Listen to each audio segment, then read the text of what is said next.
Hello story lovers! ఈరోజు simple and single story 'మౌనమ'.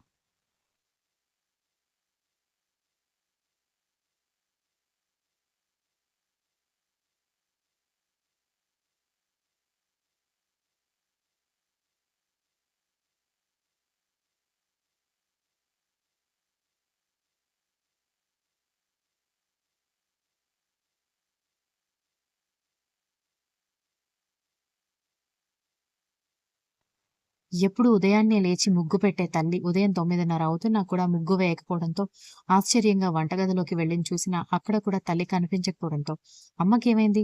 నిన్న అమ్మా, నాన్న ఊరి దగ్గర నుంచి వచ్చినప్పటి నుంచి డల్‌గా ఉంది. నాన్నతో ఎక్కువగా మాట్లాడినట్టు కూడా అనిపించడం లేదు అని అనుకుంటూ తల్లి కోసం ఇల్లంతా వెతికింది ధరణి. పెరట్లో ఉన్న బావి దగ్గర ఏదో ఆలోచిస్తున్నట్టుగా కూర్చున్న తల్లి సుమన కనిపించడంతో, అమ్మా, ఉదయం 9:30 అవుతోంది. ఇప్పటివరకు ముగ్గు వేయలేదు. నడుం నొప్పిగా ఉందా ఏంటి? సరే, వంట కూడా చేయలేదు. నాకు స్కూల్‌కి టైం అవుతోంది అని అడిగింది ధరణి.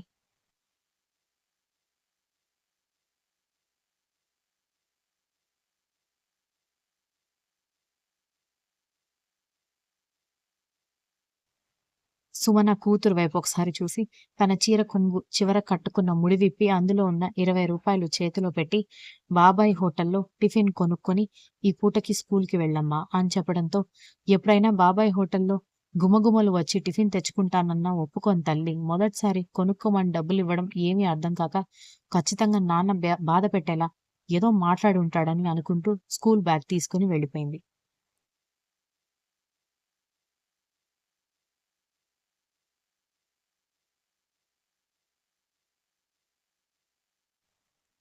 పొలం పనుల నుంచి మధ్యాహ్నం ఇంటికి వచ్చిన రాముకి ఇంకా భార్య సుమన ఎదురు రాకపోవడంతో సుమన, సుమన అని పిలుస్తున్నా కూడా పలక్కపోయేసరికి పక్కింటి పారిజాతం వచ్చి, సుమన ఒంట్లో బాగాలేదని పడుకుందయ్యా రాము.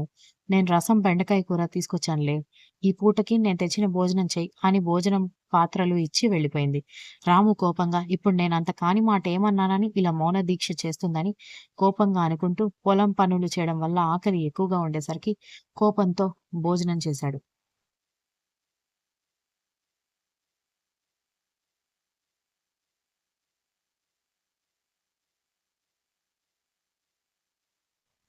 సాయంత్రం ధరణి ఇంటికొచ్చేసరికి ఎప్పుడు వసారాలో కూర్చుని మాట్లాడుకునే తల్లిదండ్రి ఎడమొహం పెడమొహంగా కూర్చుని కనిపించడంతో ఏమైందో అర్థం కాక ఆ రోజు రాత్రి వంట చేయడానికి వంటగదిలోకి వెళ్ళిన తల్లి దగ్గరికెళ్ళి, అమ్మా, ఏమయింది?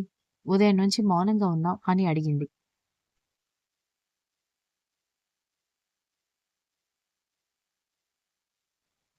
ఏమీ లేదు కానీ నువ్వు మాత్రం బాగా చదువుకో. నువ్వు చదువుకోకపోతే నీ భర్త దగ్గర, అత్తమామ దగ్గర విలువ ఉండదు అని చెప్పేసరికి, ఏమైందమ్మా నీకు? ఎందుకలా మాట్లాడుతున్నావు అని అడిగింది ధరణి అయోమయంగా. చెప్పింది అర్థం చేసుకునేంత వయసు కూతురికి లేదు. అర్థమయ్యేలా చెప్పేంత ఓపిక తనకి లేకపోవడంతో అత్తింటి దగ్గర జరిగిన సంఘటన గుర్తు చేసుకుంది సుమన.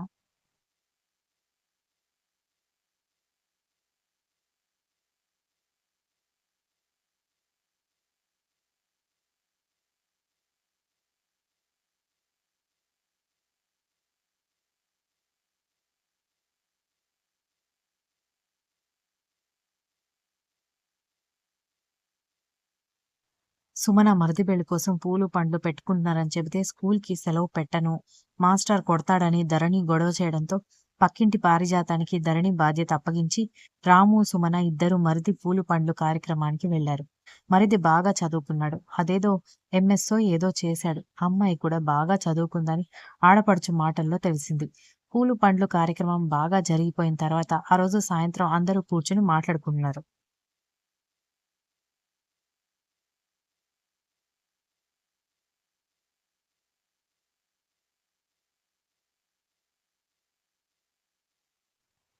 పెళ్లి కూతురు కూడా ఆ ఊరి అమ్మాయి కావడంతో జున్ను పంపించి రమ్మని చెప్పిందని వాళ్ళమ్మ పంపించిన జున్ను గిన్నె తీసుకుని ఇంట్లోకొచ్చి, అయినా ఈ జనరేషన్‌లో కూడా జున్ను తింటున్న వాళ్ళు ఎవరక్కా?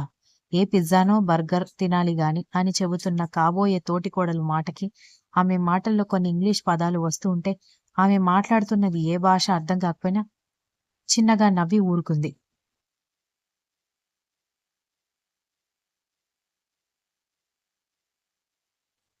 సుమన, రాము పెద్ద కోడలు, పెద్ద కొడుకు. రాము తర్వాత చిన్న కొడుకు అయిన కృష్ణకి ఇప్పుడు పెళ్లి జరగబోతోంది. బాగా చదువుకోవడం వల్ల ఎక్కువ శాతం మరిది కాబోయే తోటికోడలు ఇంగ్లీష్ పదాలే మాట్లాడుకుంటూ ఉంటారు. అవి అర్థం కాకపోయినా కొట్టి వదిలేస్తుంది సుమన. అలా జున్ను గురించి మాట్లాడుతూనే "అక్క నీకు పిజ్జా చేయడం తెలుసా?" అని కాబోయే తోటికోడలు అడిగేసరికి, "అంటే ఏంటమ్మా?" అని అడిగేసరికి, "అదే మైదా పిండితో బేస్ ఏర్పాటు చేసి దాని మీద కూరగాయలు, చీజ్ వేస్తారు కదా!" అని అంది.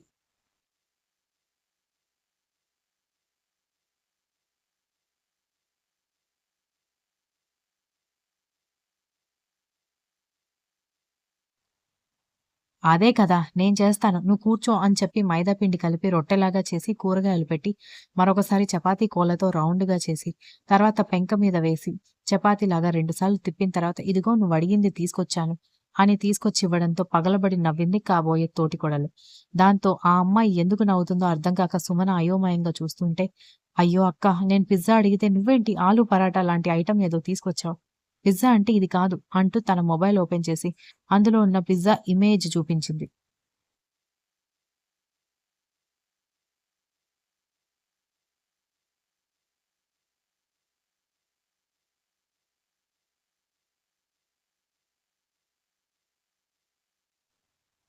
అయ్యో! అది నేను చూడ్డమే మొదటిసారి అనగానే, మా వదిన పెద్దగా చదువుకోలేదు కదా! అందుకే తనకేమీ తెలీదు అని అన్నాడు మరిది కృష్ణ కాబోయే భార్యకి సర్ది చెప్పడానికి ట్రై చేస్తూ. దాంతో సుమన తల కొట్టేసినట్టుగా కావడంతో, తలదించుకోవడంతో, అత్తగారు, మామగారు, ఆడపడుచు, ఆమె భర్త, ఆమె పిల్లలు అక్కడే కూర్చున్న ఊర్లోని కొంతమంది కూడా పగలబడి నవ్వుతూ ఉంటే, దానికి ఇల్లు, పొలం, వంటగది తప్ప ఏమీ తెలీదు. చదువురాని పప్పు ముద్ద అని అత్తగారు కూడా అన్నారు.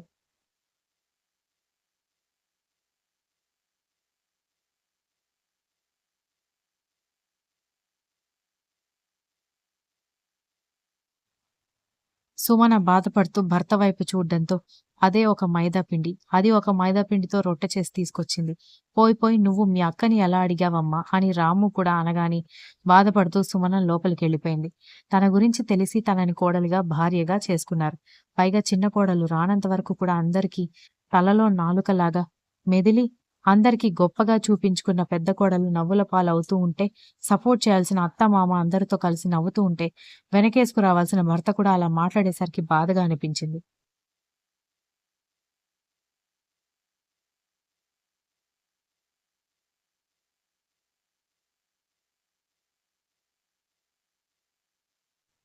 వాళ్ళ ఇంటి పరిస్థితి అంతే. అందుకే చదివించలేదు. చదువుకోలేదు కాబట్టి చదువు రాకుండా ఉన్న రాముకి ఇచ్చి పెళ్లి చేశారు.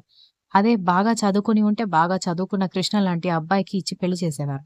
అక్కడికి నాకు చదువు రాదని అందరూ అంటారు గానీ, ఈ ఇంట్లో చదువు వచ్చిన వాళ్ళెంతమందున్నారు అని తనలో తను ప్రశ్నలు వేసుకుంది సుమన. ఆ మర్నాడే ఎవరితో మాట్లాడకుండా బట్టలు సర్దుకుంటూ ఉంటే, రాము, అత్తగారు, మామగారు సర్ది చెప్పడానికి ప్రయత్నించినా ఏం మాట్లాడకుండా బస్ స్టాప్‌కి రావడంతో రాము కూడా కోపంగా బయలుదేరొచ్చాడు.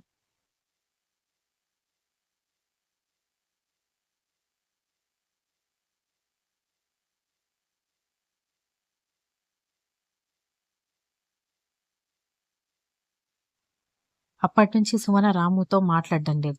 అతను వెనకేసుకు రాకుండా మౌనంగా ఉన్నా తనంత బాధపడేది కాదు గానీ, అతను కూడా అందరితో కలిసిపోయి చదువు రాదని మాట్లాడడం బాధగా అనిపించింది. అవన్నీ జ్ఞాపకం రావడంతో బాధపడుతూ "ఏమీ లేదులే, నువ్వెళ్ళి మాస్టారిచ్చిన అ, ఆలు, ఏబీసీలు రాసుకో" అని చెప్పింది సుమన. అలా మరొక 10 రోజులు ఆ దీక్ష కొనసాగడంతో, భార్యతో మాట్లాడకపోవడంతో ఏదో వెలితిగా ఫీలయిన రాము ఒకరోజు కూతురు స్కూలుకి వెళ్ళిపోయిన తర్వాత వంటగదిలో ఉన్న సుమన చేతులు పట్టుకొని "నన్ను క్షమించు సుమన" అనగానే సుమన ఏం మాట్లాడకుండా చేతులు వెనక్కి తీసుకుంటూ ఉంటే, "అదిగో అలా చేతులు వెనక్కి తీసుకోకు. నేనొప్పుకుంటాను. ఆ రోజు నేను చేసింది తప్పే. నిన్ను వెనకేసుకు రాకుండా, నీ గురించి, నీ కుటుంబ పరిస్థితి తెలిసి, నిన్నెందుకు చదివించలేదో తెలిసి కూడా అలా మాట్లాడడం నా తప్పే. ఇంకొకసారి అలా నోరు జారను" అని అన్నాడు.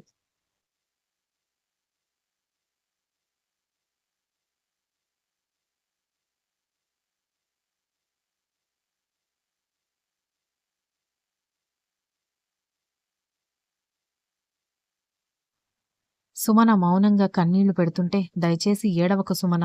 నాకింకా ఏదో పెద్ద తప్పు చేసినట్టుగా అనిపిస్తుంది" అనగానే, "చూడండి మీ తమ్ముడు మీకు కాబోయే మరదలు చదువుకున్నారంటే, వాళ్ళకి మనకి ఇంచుమించు 10 ఏళ్లు తేడా ఉంది. మన పెళ్లి చేసుకునేటప్పుడు పరిస్థితులు, మనం పిల్లలుగా ఉన్నప్పుడు పరిస్థితులు, వాళ్ళు పిల్లలుగా ఉన్నప్పుడు పరిస్థితులు వేరు. అందుకే మిమ్మల్ని నన్ను చదివించలేదు. వాళ్ళిద్దరిని చదివించారు. నన్ను చదువు రాదని అన్నారంటే చదువు రాని మిమ్మల్ని మీరు కూడా అవమానించుకున్నట్టే. అదెలా మర్చిపోయారు?" అని అడిగింది.